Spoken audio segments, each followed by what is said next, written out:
like going the extra mile to really ask questions and getting to know your client. I feel like that's like the foundation for building a relationship. I love bookkeeping. Hi, everyone, and thank you for listening to the I Love Bookkeeping podcast. My name is Hannah Robinson. And I'm Melissa Honan. And thank you so much for tuning in. Today, we're going to be talking about something in our Building Relationship series, and this might be the most important thing we talk about, and that is building relationships with clients. I know I have so much to say about this, Melissa, and I know you do too. Yes, for sure. I think that it's definitely the foundation of everything that we're going to do. You'd think it would be bookkeeping, but it's actually building relationships. So much of owning your own business, I feel like, is relationship based. I mean, I feel like most interactions you have in the workplace are relationship based kind of strategies. So today, I think we're going to kind of take a deep dive into ways to build relationships with clients and kind of how to nurture those relationships so that you're happy, your client's happy, and everybody wins. I guess my first question for you is, when you first started working for this company that you own now, did you really prioritize building relationships with your clients? 1000%. And so I think that I've told like a little bit of the story before, but like a quick anecdote is that when I came back full time to the company, we had a CEO that was in place that left suddenly. And as he left suddenly, he tried to take our clients with him. And it was amazing because I was freaked out. I hadn't been back with the company long. My husband was in the field. I had no contact with him. I felt newer back to the company. I still, I was pregnant at the time. I had a small child and I was having a hard time getting back into a working mindset. I had been a stay-at-home mom for 2 years. And I was like, man, like all the clients are going to go with him, right? Like the company's over. We're done. And what was so funny is that, one or two clients did go with him. He did break our non-compete, but the vast majority of clients, as soon as he contacted them, this is how I found out that he was doing it, is I got all of these emails and phone calls, voicemails, text messages from all of these clients saying, this is what this guy is doing. We know it's not right. We wanted to let you know as soon as possible. We're not going anywhere. We'd support you in this. And we'll make sure that everybody knows it. And it was just so amazing to see that the relationships that we had built back when we first started the company between myself and Daniel were so strong that, 2.5 years later, they still remembered that and they still supported us as the owners of the company rather than this guy that they had been working with for a couple of years in our place. And so that is the power of building relationships and having that connection with people. It lasts and it's meaningful. And I still think about those people to this day because they supported me when I needed them. And I always make sure, I go above and beyond for them still because, what else could I do? I guess, that's it wasn't expected, but maybe it should have been because they're some of the best people I've ever met. That's amazing. And I feel like with the experience that I've had, I don't own a bookkeeping firm, but when I used to be in the beauty industry, one thing that I found that went the longest way with building relationships was just going the extra mile, getting to know people and remembering little details, but really understanding what they want and making it about them. That was like, it's so simple, but that was probably the most effective way that I was able to set that foundation for a good relationship with my client, because getting to know them and asking them questions about themselves, it not only did it make them feel good, it made them more confident in what I was doing. And it made me more confident in the service that I was providing for them because I could better understand what they needed and what made them happy. And I think that kind of goes with any industry you're in. Like going the extra mile to really ask questions and getting to know your client. I feel like that's like the foundation for building a relationship. I mean, honestly, I think that it's the bare minimum. And so it just amazes me when people don't do it. But I know that it's a skill that needs to be learned because we may never have experienced that before. Or if we don't have a good leader, or if it doesn't come naturally to us, we're not going to think to do that. It doesn't come naturally to me. And I'm, we talk about work-life balance. I'm always very careful about the conversations that I have with clients because I don't want to breach that, right? We're not friends. We work together, but I think there's a good way to do that professionally, to be friendly or to build a relationship professionally. And that's what I've always focused on.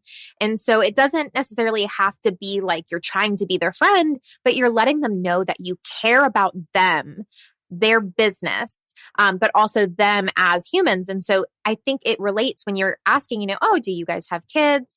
Oh, that's wonderful. I totally understand what it's like to run a business when you have children. I'm probably not going to go further into like, oh, what are your kids' names? I might ask what their age is, oh, how old are they? But I'm not the person that goes really deep and like learns the kids' names and know that they do all of these things, right?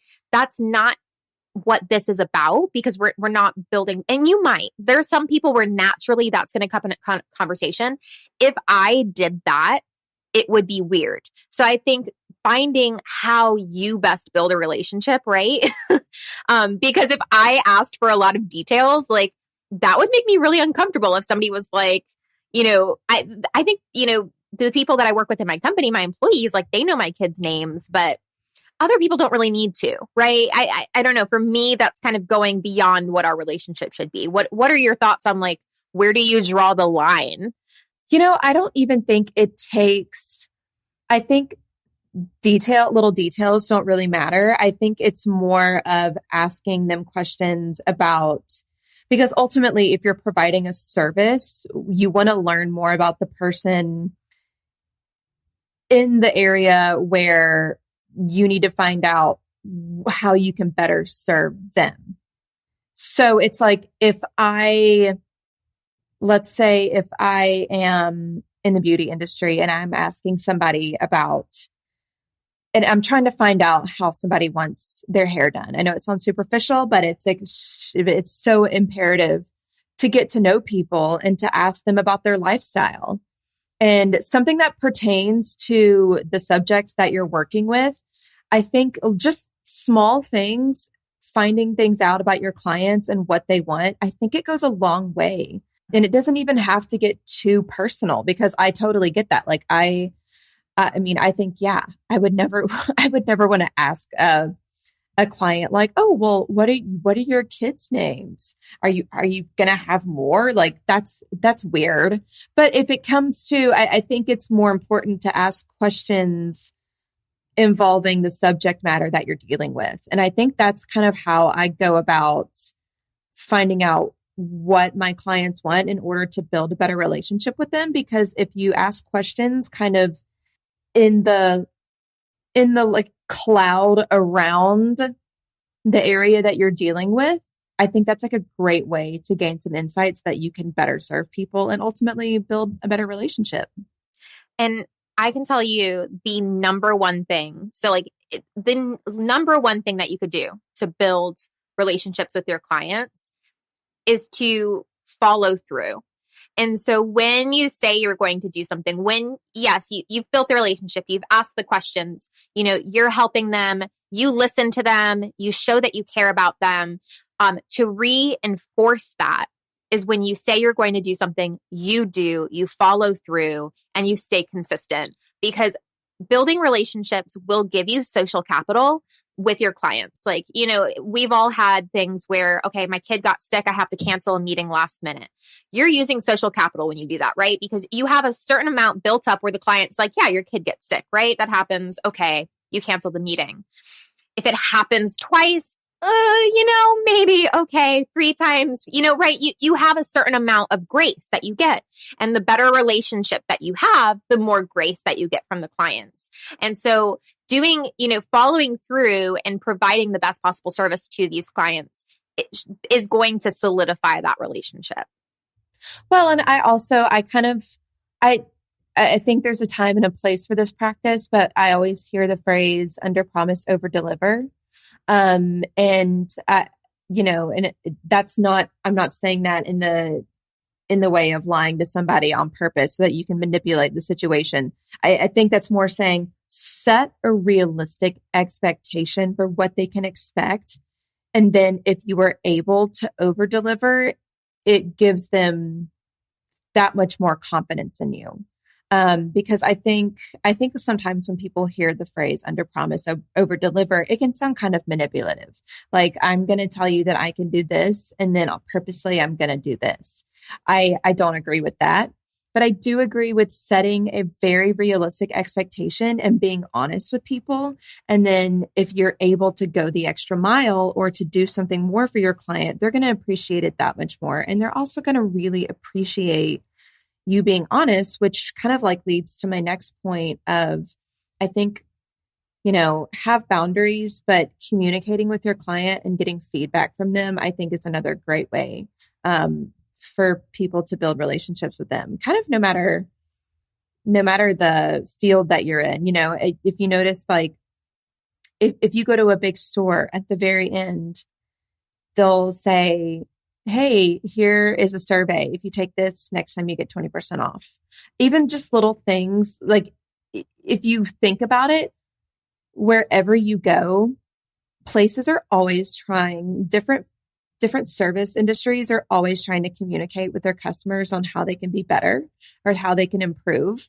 Whether it's something as impersonal as an online survey, or it's following up with kind of a one-on-one meeting saying, hey, like, we'd love your feedback. Were you happy with this?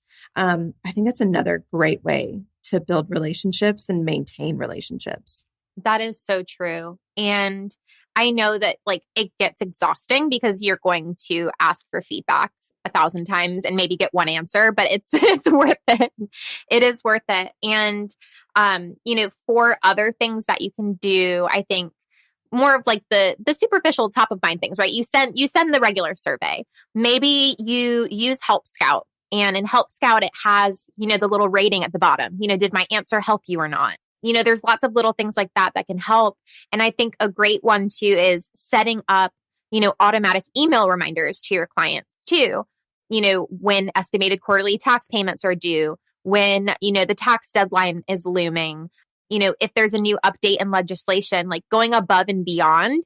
It seems silly, right? Just to think like, oh, it's just an email, but clients see those emails and they're like, oh, they didn't have to do that. Like, that's a great heads up. Like, little things, I think, give you that one up to, I think, just a bookkeeper or a regular accountant that isn't thinking proactively, is this going to affect my clients? Like, if you're constantly thinking, how can I best help my clients? And if you see something and you're like, man, that would be great for my clients to know, going above and beyond and letting them know. Today's show is brought to you by Keeper, the one app to run your bookkeeping business. Keeper helps you get faster client responses with your own custom branded QuickBooks integrated client portal. Finally, you can say goodbye to those pesky spreadsheets full of uncategorized transactions. Keeper also helps you catch those embarrassing coding errors before your clients do. And with Keeper, you can generate beautiful custom reports that your clients will absolutely love to read. To find out more, go to keeper.app. That's keeper.app. Mention I Love Bookkeeping to get 20% off your first 3 months. Again, go to keeper.app to find out more. Thank you for listening. That kind of leads into having personalized services for people, and it can be as far or as little as you want. But I think when you do little things, and this is one of those like extra things, I feel like that if you have the capacity for it, it's nice to do just things, it can be the smallest. It can be the smallest outreach. It can be reaching out to your client on their birthday and having an automation system for telling your client happy birthday. Or it can be something as far as personalized marketing, or just making it a very personal experience. Even if even in the smallest capacity, I think that goes a long way with people, I have learned. So you just touched on it, right? My gift giving is my love language paired with acts of service. And so, it's terrible. I buy my kids way too many things. But when it comes to like clients specifically, I like to be the queen of gift giving. And so, we have, when a new client signs on with us, I have a Zap set up that sends an email to a gift provider, like a supplier that I've set up a relationship with. She has all of my branding. She puts together the custom gift that we created together in my branding, wraps it in a bow, ships it off with a handwritten thank you note. And I get just the most amazing feedback just from that. Every single time, I've referred her to several of my clients that want to do the same thing for their clients because they were so excited. It wasn't expected. It was going above and beyond. And, the other thing that we do similar to that, holiday gifts, we basically call them year-end gifts, just so that we don't offend anybody. We don't want to, pick a particular holiday. So we just go with, it's a year-end gift. You made it through the year. Congratulations. And as well as cards for their business anniversary. So same thing, like we, don't necessarily keep track of everybody's individual birthday, or, their anniversaries or whatever it might be. But typically we will have like their formation date. So we send them, a business anniversary thank you, or like congratulations type thing. So those little things, I think, go a long way because we're out of sight, out of mind sometimes as virtual providers, and having that tangible thing like show up on their doorstep. I just think that's just such a great, hey, remember we're real and we care about you. And I love that because so I'm a big fan of handwritten letters, handwritten notes. If that was a love language, it would be mine. But I remember I worked at a clothing boutique when I was in school. And one thing that we did, it was a locally owned place. And something that we did was we sent thank you cards with 10% off coupons in them for first time customers. And that went such a long way.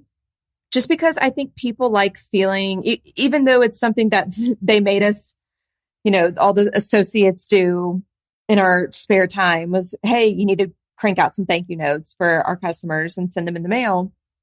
It went a really long way with people. And it was so small. I think it can be something so small, and it doesn't have to be anything over the top that you do for your clients. Like what you do is so, so amazing. Not everybody, I think, would think to even do something like that. But when you get something like that, you feel like, wow, like this person really cares. And that's just another way of communication. And it also is something that makes people feel warm and fuzzy inside. And ultimately that's what we want.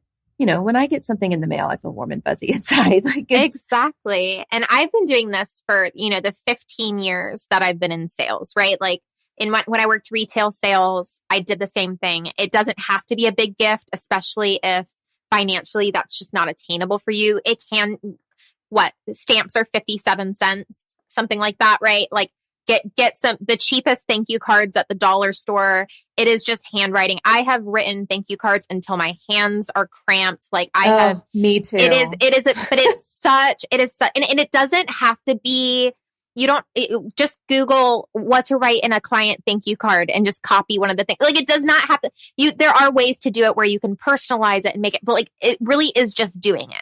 And so there's going to be a lot of people like, I don't know what to write in the thank you card. Like, how should I sign it off? Should I say thank you sincerely? Like, dear client, like all these details, the details don't matter as much as just doing it. So don't let your anxiety talk you out of it. Just write the thank you card, get just a general, like template of what you're going to write. Just write it and send it. It doesn't matter if you have bad penmanship, good penmanship. You just have to do it and get in the habit of doing it every single time. And it will matter. And you can craft that message over time the more you get comfortable with it. The other item is that, if you're in a place where you just don't have the time management ability to do this, it is also something that you can delegate. Right now I'm in Nicaragua. I cannot handwrite and send thank you cards to clients in the United States. It's not possible. So this is something that I have other members of my team do. And it's also something that we've automated through a program called Handwritten. And so it's actually a robot that holds a pen and writes it. And I'm sure clients realize it's not actually handwritten, but I've actually had some of them that have thought it was. It's still the thought that counts. Clients know that I'm in Nicaragua. They know that I can't write it. They're not going to know if you're not the one writing it. If you have your assistant do it, if you have a bookkeeper do it that has better penmanship and they sign your name, if it's from the team, right? It doesn't have to necessarily be just from you. It could be from the team at Bookkeeping for Painters. I used to write thank you cards for other members of my team when I was in the United States because I have good penmanship. And it's just, something that I kept on top of because I thought it was so important. There's so many things here where it doesn't just have to be you doing it. So think about how your team can help you build these relationships. It's not just on you when you do have a team. Well, and I think, to sum up this whole conversation, I think, thank you cards or gifts or just a simple email, it's just a means to an end of showing appreciation. And I think that is such a big component of building relationships is showing gratitude and showing appreciation for your client. Thank you for choosing Bookkeeping for Painters. Thank you for choosing me. We value you. We value your feedback. And at the end of the day, that's the most important thing. Is showing that you really appreciate having them as a client. That's so true. And I always say, thank you for the opportunity to work with you. If I'm in the sales process, thank you for the opportunity to earn your business because that's how I see it. I'm earning your business through my actions and I'm building this relationship. And so thanking them for the opportunity. I find that wording makes me feel better about expressing that gratitude, and also gives them really the meaning behind it, right? I'm a small business owner just like them, and I really appreciate the opportunity. Yeah. Well, and I think when you are able to get on that level with them and relate to them and say, hey, we're both small business owners, or, we're both business owners, but thank you. That means a lot to me. I think people can relate to that. And it ultimately makes them feel like you truly care, because a lot of the times, especially with bookkeeping, people could go to a big company, or they could, try to do it themselves, but it's not the personalized experience of an expert in the field who can do it for them and also make it a seamless experience. And I think at the end of the day, that's what you want to provide for your clients is not only a seamless experience, you're providing a service that makes their life easier. And that's what they were seeking in the first place. So if you can make their life easier, that's the expectation, but then over deliver by doing things like sending thank you cards or just showing gratitude for them. I think that is like the perfect example of what I was saying earlier of under promise, over deliver, or more so set the expectation and then exceed it. That's so true. And I think, like you mentioned, they could go to a big company, but a lot of times the reason that they do go with a smaller business is because we're going to do that, right? The big company, they're going to call a main line. They're going to get a random representative. That representative isn't going to know the ins and outs of their business. When a client calls and I pick up the phone and I'm like, hey, it's Melissa with Bookkeeping for Painters. How can I help you today? And they tell me their name. I know that client. Right? I might not know everything about that client because I'm not an account manager. I'm not a bookkeeper anymore, but I know every single client's name and business name. And it always throws people off, even in the company, because I'm like psychotic about it. But, people will be like, oh, which client is that? Like, I literally have them memorized. Like, I know which client they are. I will 99% of the time know what package they have, approximately how much they pay us, what's important to them. Maybe I'll know what area, or time zone that they're in. It's just from being in the information, but also because it's even out as a CEO, stepped outside of the business, right? I'm not in it. I'm not an account manager. I'm not a bookkeeper.